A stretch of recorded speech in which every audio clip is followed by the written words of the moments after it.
Welcome to another episode here at my YouTube channel. Let's take a further look on Will It Ham Part 3, and I also do believe it is the final one. The last time, the first one, we did the hardware, and the second time we did the operating system and some Wi-Fi settings and stuff like that, and now it is the configuration for the cross-mode DMR. I finally got it to work, but I had to revert back to pistar to get it to work. What happened with the other one, I don't know. Maybe it was probably me that misunderstood it, and I will explain that a little bit later because I experienced that in pistar same as well. All right, so there are some wise thing to consider when you're having two different pistar system in this very same network that you are, because I accidentally started to configuring the original DMR hotspot by an accident because I thought I was on the cross mode, but I was not. So what I did was basically to change the settings of this, basically the theme, to green. And you can do that under the expert configuration, and you're going into CSS tools, and then you are going to the background and set the banners to 009933. That is the color for green.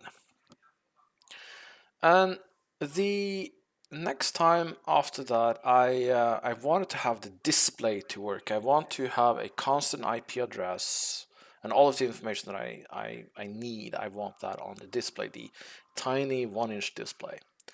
You can change that by going back to go to admin, and then you are going configuration, then you're going to expert, and then you're going to DVM host, and we will search for OLED, and we go to the next one. And under the OLED category, the type is set to 3, the cost is set to 1, and the logo screensaver is set to 1. When you're setting the logo screensaver to 1, which means that I think you're disabling the screen for some odd reason. But if I'm setting it to 0, it will only be active. Oh no, of course. It will only be active when you're transmitting or when you're getting information. But I will place a picture at here, and we will just take it from there on. And there is one settings that I also changed somewhere, but I don't remember where. But I did change that when you're clicking a call sign to the call sign here, it goes to radioid.net on regular. But I changed the settings somewhere, I don't remember where when you click it, it will automatically go to QRZ instead. And that's a neat feature. I love it. All right, so for the most part, I'm sorry. It might be a long video at the very end, but some people saying to me that I do like to talk. And if you're not interested to know all of this stuff, then it's totally up to you. But I also want to make this video as a documentation for myself later in case I'm forgetting how it is done. And maybe this can help other people as well. All right, so let's go into the different modes and what I had to do and stuff like that. And I'll talk about duplex a little bit later.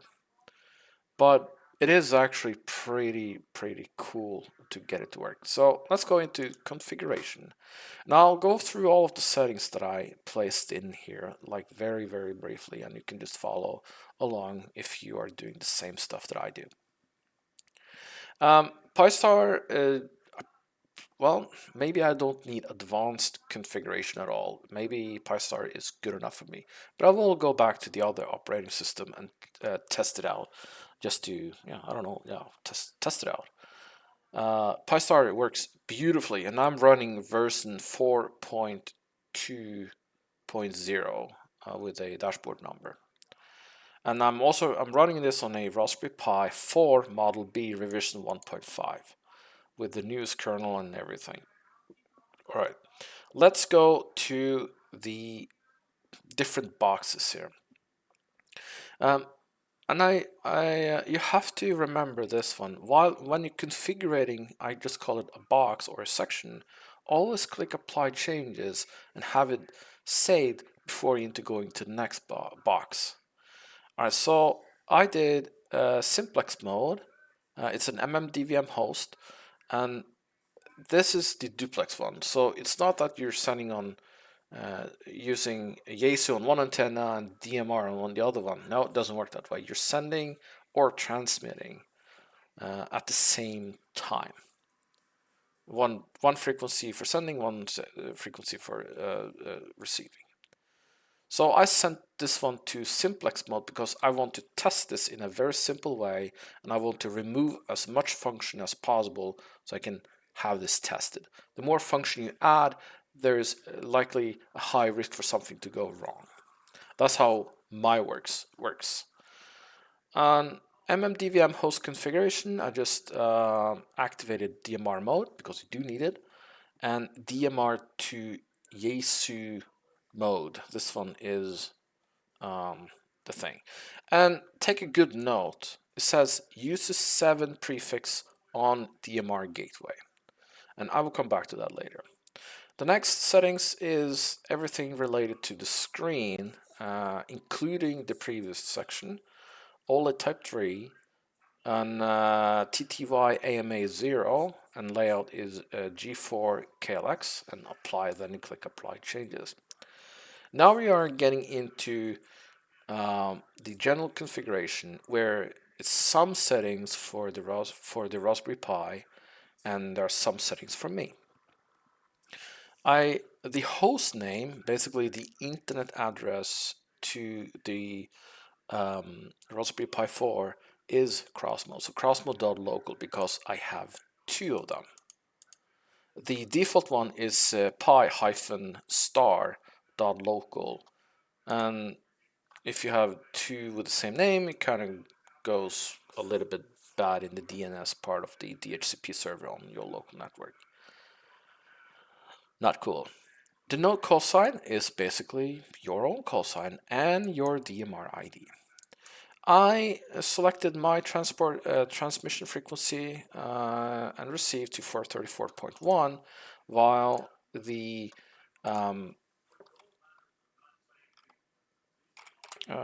first one is transmitting on. It's not a secret. It's Raspberry as password. It's default. Alright, so let's go into that one. Click save, and I should probably go update this software because it's old. Alright, so my regular DMR is 433.650, and this one is 434.100. So at least 1 megahertz away from the other is probably good. The longitude and latitude are a little bit different. I am close to that area, but it's not exactly my house, so don't bother finding me, you won't.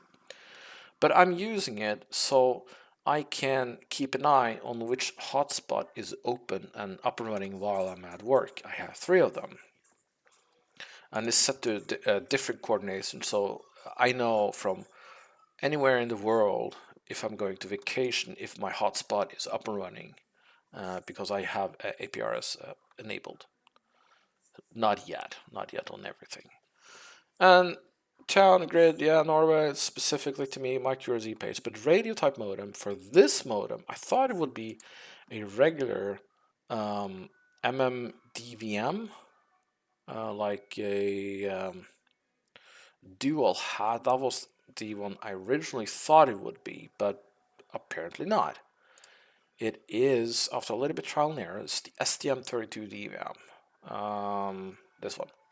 So it works. I'll probably try experimenting with other modem types a little bit later, but it might be wrong, but this one is what is working right now.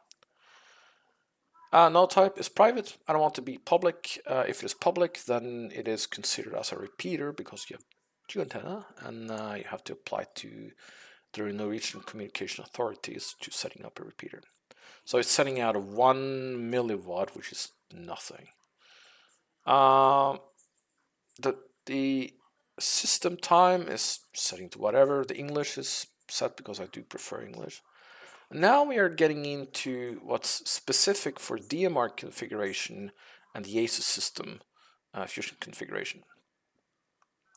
Okay, so it has to be on DMR master. I'm setting the brandmaster to Norway, and I'm putting in the hotspot security. You'll set that one up on your brandmaster account at brandmaster.network.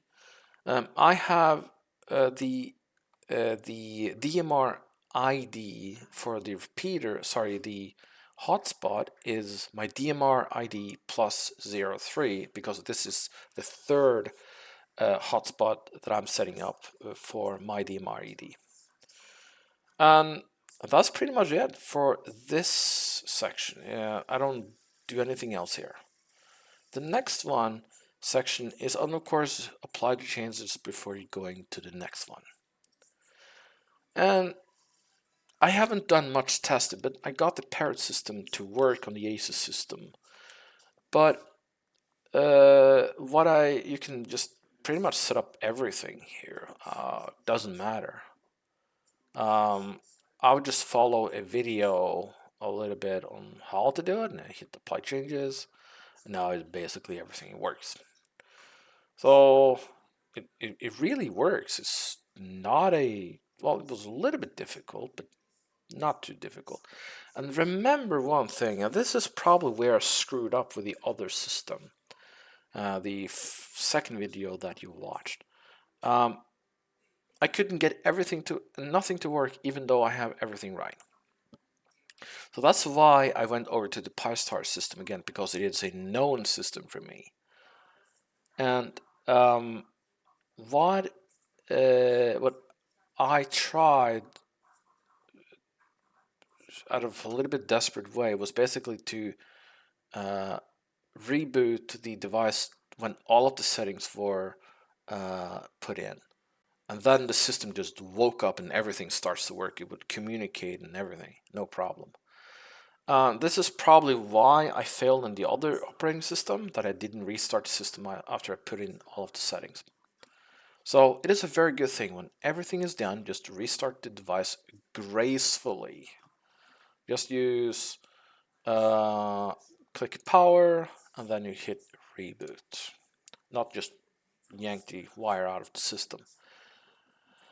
And when you see everything, it says listening. That's when you know it's communicating with the hats on the frequencies, and yeah, it really works. It has a Star Trek system, which is pretty cool.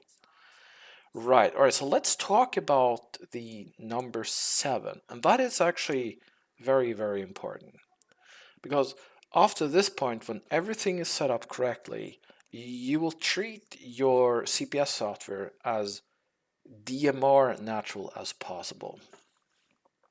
It's the hotspot that is doing the translation. Everything before the hotspot is DMR, and everything after hotspot is ASUS system. If I'm going to pistar under the YSF mode to YSF reflectors, you will see all of available reflectors that the ASUS system have. And if I'm zooming in here a little bit so you are watching, and it does apparently has sites for like everything, which is cool. I'm a little bit Star Trek system myself, so and I have family members that is related to that type of group, and that's why I have it. So I will do a little bit Star Trek testing a little bit later. What is important is this one, the DMR to YSF talk group via DMR gateway. Now this is the talk group ID to that reflector. As far as I understand, I'm not an expert at this at all, but I certainly hope this can be potentially be used as a user manual. All right, one can only dream. All right, so the next step is basically to configure the CPS software uh, to to the radio. I'm using the Anytone radio, so it's of course use whatever you want. But in here, in this software, you're treating the Yaesu system as DMR as possible. If you configure a DMR radio, you know what I'm talking about. But uh, in under talk group, context talk group, I added 5 DMR IDs or Yaesu IDs to the list, and it's pistar M, YouTubers, Pride, and Parrot because that is important. I didn't thought the Yaesu had a parrot, but it does, which is beautiful. So this one I were able to make a successful call, and I will demonstrate that on the radio when we're done. And after that, I went into channel on my system is crazy. I'm using Steinarweb's uh, uh, code plug, and it has everything that I need in there, digital as well as original. All right, let's scroll down just a little bit and a little bit more up. So on my channel 2244 through 2249, I have 5 different Yaesu channels. Yeah, I can call it Yaesu channel or reflectors. And on, if I'm double clicking, now you will see the settings that I am using on this one. I will experiment with duplex a little bit later, but I just changed the name and I added time slot 2, not 1 but 2, and I added the talk group ID to this channel with this frequency.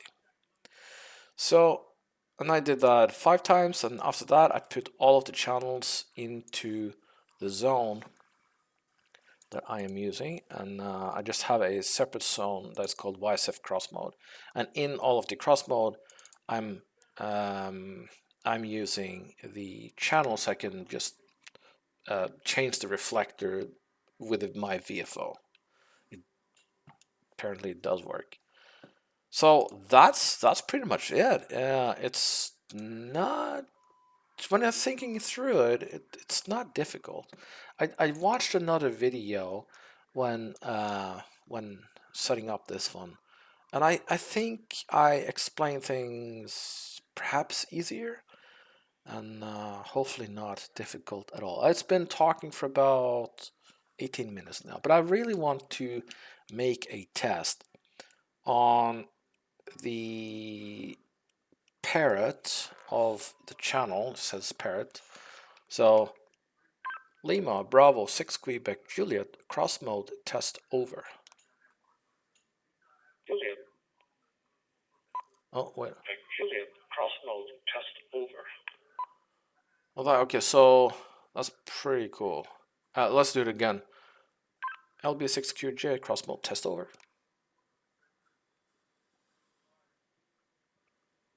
LB6QJ, cross mode test over. Cool. So, and that was the Yaesu parrot, and it works. I love it so far. So it is pretty insane, this Yaesu system, and I do know if you had a Yaesu radio, you would not need to make a cold plug. That's what is a little bit fascinating. But if you don't need a cold plug, then I guess you need to set the reflector inside of the pistar system every time you want to change to different talk group. So it's easier in multiple ways and a little bit harder in one other way.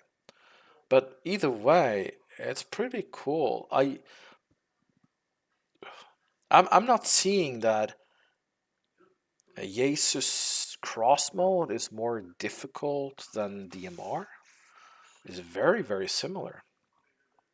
There is one thing I would like to test out is to have DMR and cross mode at the same hotspot. That would be very cool. So if you guys know how to do it, just let me know, because that will free up one hotspot that I can use only for travel, and I have the Monster Pi at home. All right, so hopefully this was an interesting video. I hope you like it. And if you do, just thumbs up or thumbs down definitely help me in the long run. And also subscribe if you want to.